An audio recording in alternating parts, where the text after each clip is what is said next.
In this video, I'm going to take you inside one of our intermediate dog training classes, and this is a skill that I struggled with. I really needed this exercise when I was training my first dog, Deegan, to walk on a loose leash. She was constantly cutting in front of me. She got it most of the time. She was doing a pretty good job, but where we'd struggle is when she'd be distracted on the other side and she'd cut in front of me. When I worked on this skill, it made a huge difference in my training, and it's something that I always remember. Now, when we were talking about what Kayl was going to be teaching last night in our classes, I thought this is perfect for you guys seem to really enjoy our leash walking videos. So if you have a dog who's just beginning their leash walking training, I'll drop a link in the description below for some of the foundational stuff. But for those of you who are at an intermediate level where your dog's getting it most of the time, this is exactly the kind of thing you need to be working on. And I want you to pay attention because Kayl gives some really great information near the end of the video about how to progress to that off-leash scenario. If you have aspirations of being able to allow your dog to walk off-leash or drag a leash, then this is the kind of stuff that's really going to help you to be successful. I'm Ken Steep, and welcome back to McCann Dogs.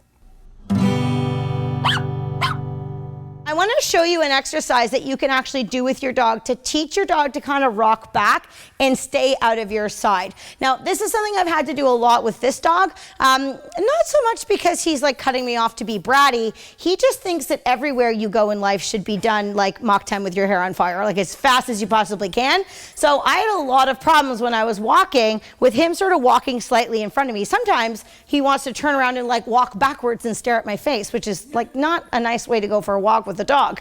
So one of the things that I'll do with him is I practice a lot of left turned squares. So I walk in a square pattern, but I only turn to the left, or I walk in a circle and I only go to the left. And what happens here is that the dog needs to stay on the left hand side. And when I turn into him, there are two options. You either cut me off, or you back up out of my way and I have a chance to reward you. So, okay, he knows how to do this because I had to do this a lot with him, especially when he was younger. So I'm just gonna show you what it looks like.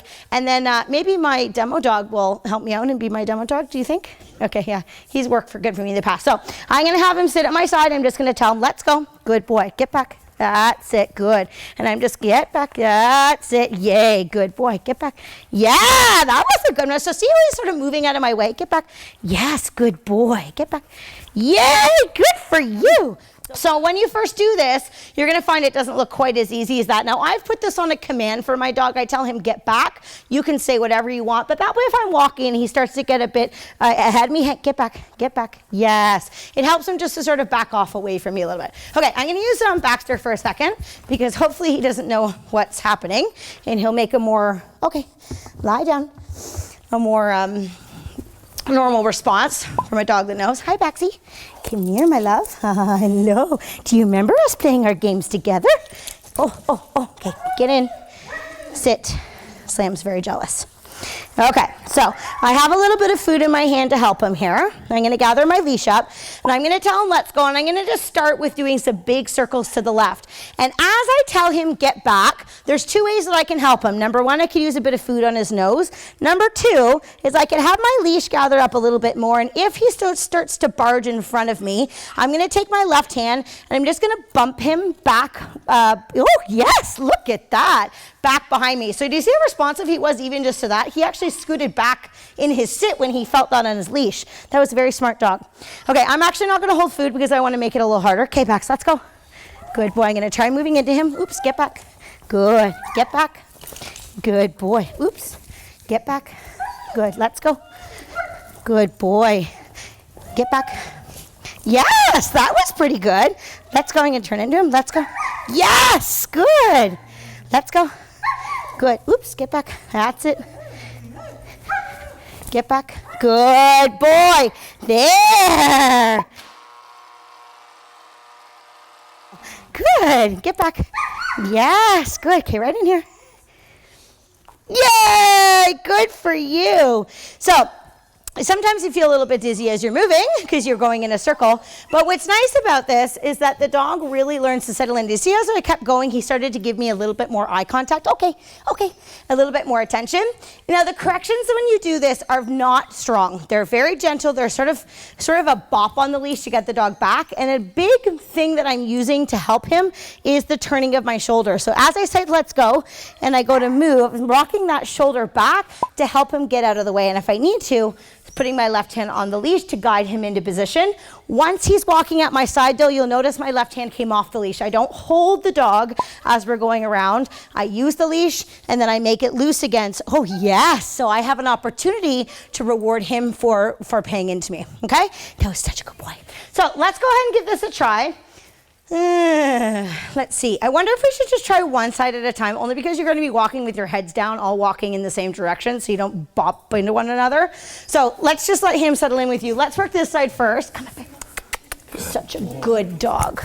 Okay, have your dogs get in and sit. You might need to spread around just so you don't bonk into one another. And I want you just to work nice big circles only to the left, guys. No sits for this one, just let's go walking. So go ahead and play around with it. Tell him, let's go. So, yeah, good, Em. Gather your leash up a bit more so it's not between his legs, but your leash correction was absolutely perfect. Good, Cheryl. Good. Turn into the left. Keep turning into the left.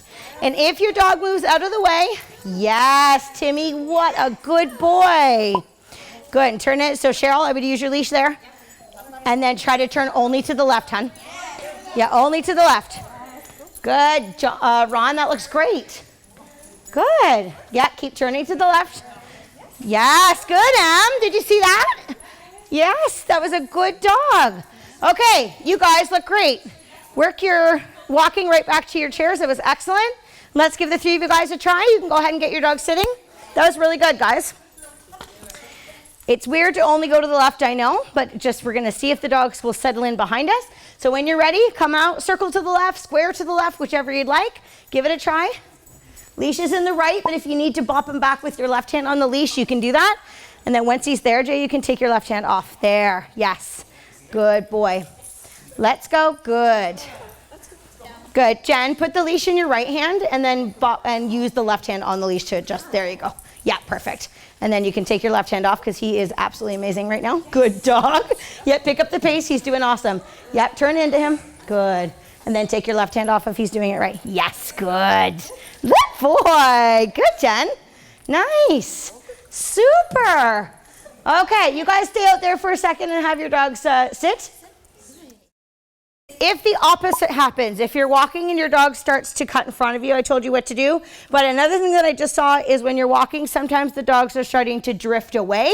So if that starts to happen and I'm walking and more space is coming between my dog and I'm just going to step in and say, hey, let's go. And I'm actually going to give a touch and then I'm going to move the opposite way.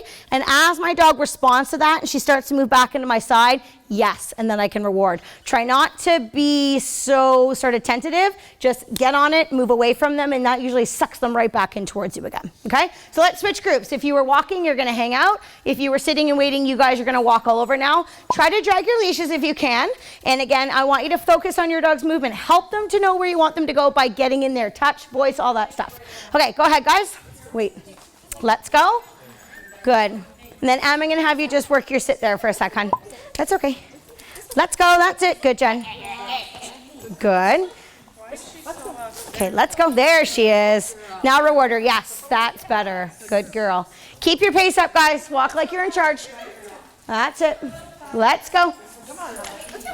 There, now reward. There we go, hum. Good boy. I know it's much harder to have the leash on the floor. We have to like really work a little bit more. But what happens, I find, when we do this is it teaches you to be better about reading your dog's body language and what they're thinking about. Sometimes when the leash is in our hand, we have that sort of sense of security and we're not as engaged or as aware of what our dogs are thinking about. When the leash is on the floor, we tend to get a little bit more aware. But then unfortunately what also happens is we tend to sort of get more nervous, and that shows in our body language. And that's sort of why I kept saying, come on, stride right out, because a lot of you your walking sort of started to become like this, and you absolutely don't do that when the leash is in your hand. You guys all walk like really quite confidently. That will make a big change in your dog's decisions as to whether they want to listen or not. If you're sort of looking a bit wishy-washy and tentative in your control, your dog's going to say, you don't think you have control over me, so I'm going to do my own thing. So you really have to walk with more confidence. If you still feel like you're struggling to teach your dog to walk on a loose leash, make sure you check out that video right there. It's the 5 reasons that your leash walking training isn't working. If this is your first time on the channel, make sure you hit that subscribe button. We publish new videos every week to help you to have a well-behaved 4-legged family member. On that note, I'm Ken. Happy training.